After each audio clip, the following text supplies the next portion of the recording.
this experience also happened in Kentucky, and it was right after we had just had that situation happen with Danny where he couldn't get baptized. Um, my companion and I, we were actually companions for 6 months total. He's one of my favorite companions, one of my best friends still to this day. We were in northern Kentucky still, and we had some time in the afternoon where, again, like our backup plan fell through, so we had a backup to our backup of going tracting at this small apartment complex just by this high school. And it was kind of just this apartment complex where we had been driving by one day, just this little tiny thing. It's probably, this little tiny building probably had like 8 or 10 apartments in it, just on the side of the road there. And we decided we'd go in like the mid-afternoon when no one's home, but we didn't have anything else to do, so we decided we'd go just knock a few doors. So we went up to the top of the apartment building and knocked the first 4 doors, and nobody answered, which we expected.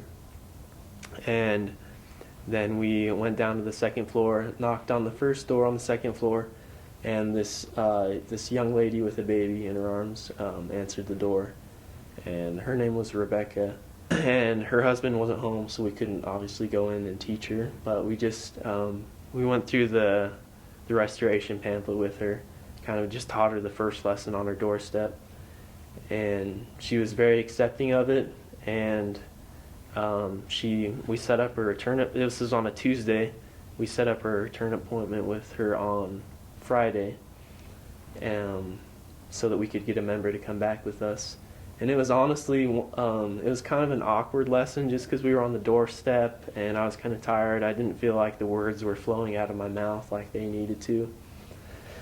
And it was an appointment that I thought she wasn't going to answer the door. We came back as a missionary. You kind of get a lot of those where people tell you they'll be home, but then they're not home.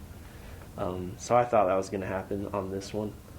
And so my companion ended up getting transferred. I got a new companion, and I was really considering not going to the appointment we had set up just because I was like, man, she's probably not going to be there. We probably can't get a member because it's in the afternoon. But we ended up getting a member, and my new companion was like, yeah, man, let's just go. Let's just go and see if she's home. So we went and knocked on her door, and amazingly enough, she answered. And we went in and kind of just retaught the restoration in more of a spiritual setting. And we had great contributions from our member, Brother Perkins. And it was kind of just amazing to see that she had read the whole pamphlet, actually. And she had gotten onto Mormon.org and looked up where the local church was. And she just told us, yeah, like, I'm planning on coming to church on Sunday, if that's okay. And we're like, yeah, but it was just like, we were just so caught off guard, you know. We just had no idea why she wanted to come, because this had never happened to me on my mission. It had never happened to my companion, where someone you just find tracting once is so gung-ho. And so my companion asked her, you know, like, why do you have such a drive to come to church and to read the pamphlet and to just find out more about the church? And she said, you know, I've been praying recently to find the church that God wants me to go to, and just been praying really hard. And I prayed on Monday night specifically to find the church that God wanted me to go to. And that night I had a dream that me and my husband were getting baptized into a church, but I didn't know what church it was.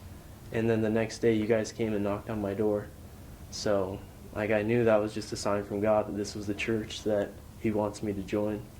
And so we were able to teach her and her husband, and 3 weeks later, 3 or 4, maybe it was 4 weeks later, he was able to quit smoking, and they both got baptized together.